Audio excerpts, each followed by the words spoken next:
বিসমিল্লাহির রহমানির রহিম। আজকের ভিডিওতে প্রথমেই সবাইকে ধন্যবাদ দিয়ে শুরু করব। কারণ হচ্ছে খুবই দ্রুত আমার 500 সাবস্ক্রাইবার পূরণ হয়ে গেছে আমার চ্যানেলে।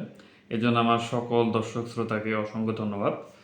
আ আ এই প্রেক্ষিতে একটা কথা বলতে চাই।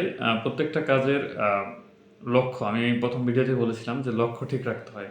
লক্ষ্য যদি ঠিক থাকে তাহলে কাজের অর্ধেক হয়ে যায় প্রায় এবং সাথে লাগে পরিশ্রম। তো পরিশ্রম এবং লক্ষ্য এই ২ টা যদি ঠিক থাকে তাহলে আপনি সফল হবেন আশা করা যায়। আমি আমার ইউটিউব চ্যানেলে সন্তুষ্ট। আশা করি আপনারা সাপোর্ট দিয়ে যাবেন এবং বিসিএস প্রস্তুতি থেকে শুরু করে অন্যান্য প্রস্তুতি যে কথা সেটা হচ্ছে আগে লক্ষ্য ঠিক রাখবেন, ধৈর্যের সাথে পরিশ্রম করে যাবেন। একদিনেই কোনো সফলতা আসে না। একদিন কাজ করলেন, একদিন রুটিন বানালেন, টেবিলের সামনে রুটিনটা নিয়ে দিলেন, একদিন পড়লেন, ২ দিন পড়লেন রাত জেগে, রাত ২টা ৩টা, তারপরের দিন আর নাই। একদিন রাত ৩টার মতো পড়ে, পরের দিন সকাল ১০টা থেকে ঘুম, ১১টায় ঘুম। এটা করা যাবে না।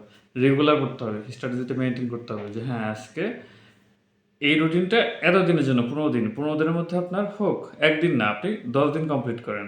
তাকে তাহলে সাফল্য আসবে। কিন্তু ১৫ দিনের রুটিন করে ১ দিন করেই তারপরের দিন পড়াশোনা নাই, তা হবে না।